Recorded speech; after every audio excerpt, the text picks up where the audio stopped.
I want you to look at these shoes. For decades, doctors, magazines, and friends have told you the same thing. If you want to stay healthy after 60, just go for a walk.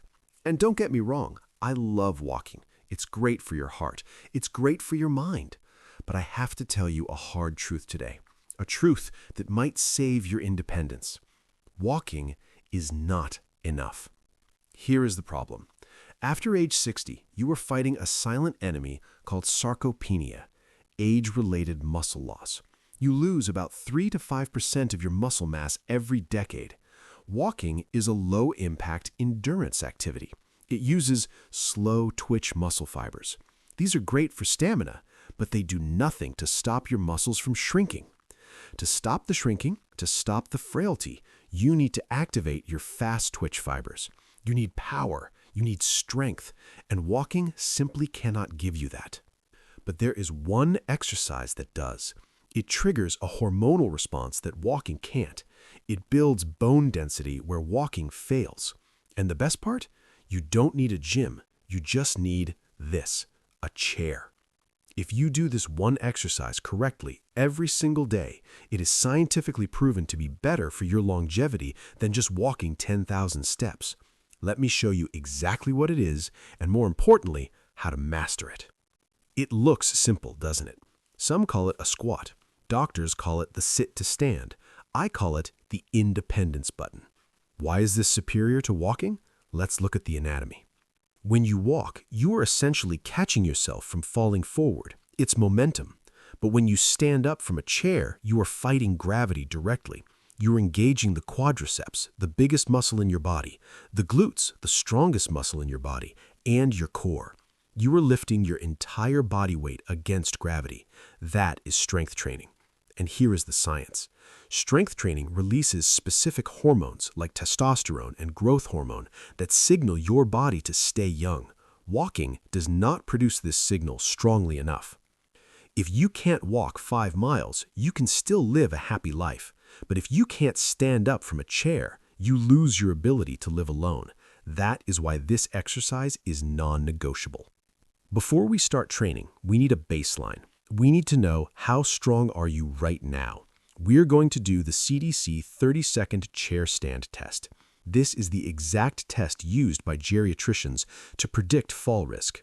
Here are the rules. Sit in the middle of the chair. Cross your arms over your chest, no pushing off with your hands. Feet flat on the floor. When I say go, stand up fully and sit back down fully. That is 1 rep. Are you ready? I'll time you. 3, 2, 1, go. Keep going. Fully extend your hips at the top. Don't cheat the sit. Touch the chair and explode up. Breathe. You're halfway there. Stop. Okay, write down your number. If you're over 60 and you did less than 12 reps, you are in the risk zone. Your legs are weaker than they should be. If you did more than 15, you're doing great. But regardless of your number, we are going to improve it today. The reason many people say squats hurt my knees is simple. They're doing them wrong. We are going to fix your form right now. We are going to turn pain into power. Look at my feet. They are shoulder width apart, not together, not too wide. I want you to grip the floor with your big toe, little toe, and heel. This is your tripod. A stable arch means a stable knee. This is the biggest mistake. Do not start by bending your knees forward. Start by pushing your hips back, like you were trying to close a car door with your butt. Hinge first, then bend. This shifts the weight from your knees, painful, to your glutes, powerful. When you stand up, don't just lift. Push the earth away from you. Imagine the floor is heavy and you are pushing it down. Exhale on the way up. Shh. We're going to build you up through 4 levels. Find your level and stay there until you master it. Level 1, the assisted stand for joint pain or weakness. If you scored less than 8 on the test or have knee pain, start here. Place a firm cushion on the chair to raise the seat height. Higher seat equals easier on knees. Use your hands on your thighs, not the chair arms, to give a little push. Focus on the technique. 10 reps slowly. Level 2, The standard, no hands. Cross your arms like a genie. This forces your core and back muscles to work to keep you upright. Control the descent. Don't plop down. Touch the chair softly like it's made of glass. Level 3, the negative, the muscle builder. This is the secret weapon. You are stronger going down than going up.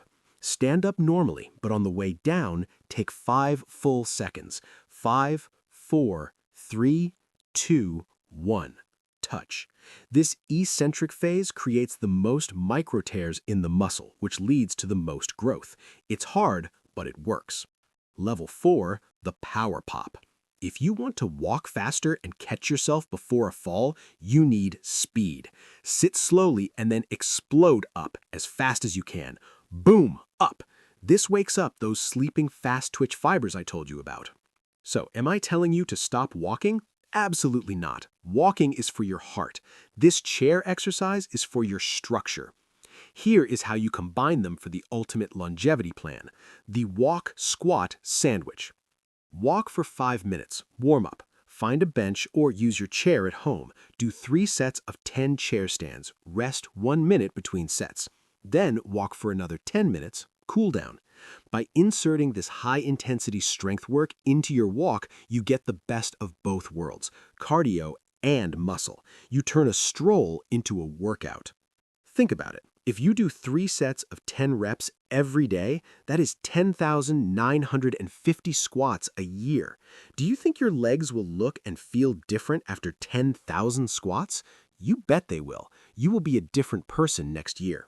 Many people fear getting older because they fear losing control. They look at a chair and see a resting place. I want you to look at a chair and see a gym. Every time you sit down to eat, to watch TV, to read, you have an opportunity. Just do 5 reps. That's it. It takes 20 seconds, but those 20 seconds compounded over time are the difference between needing a cane and walking tall. Walking is good, but strength is freedom. Choose freedom. Now, once you start building this muscle, your body is going to scream for fuel. If you don't feed these muscles the right protein, all this effort is wasted. I have a video right here that explains exactly what to eat after your chair exercises to double your results. Don't guess. Click here and let's feed those muscles.